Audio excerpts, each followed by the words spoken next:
Hi folks! It's that time of year again. We're gearing up for the start of a new school year, and with the start of a new school year, we have an open house coming up. Our district-wide open house is Thursday, August 29th.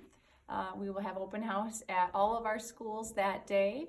Our elementary schools, Westside, Loganville, Ironton Laval, and Pineview, Prairie Ridge Intermediate School, our new school, and Webb Middle School will all be from 1 p.m. until 6 p.m. on the evening of Thursday, August 29th. Our high school will be on that same date, but 8 a.m. until 3:25 p.m. So that's in conjunction with their freshman first day and first day for all new high school students.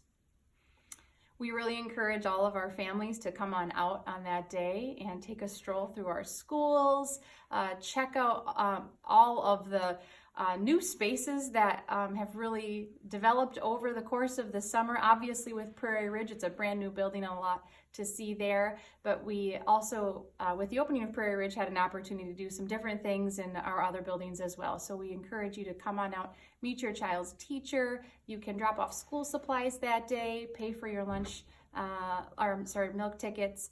So come on out, join us on Thursday, August 29th for our open house.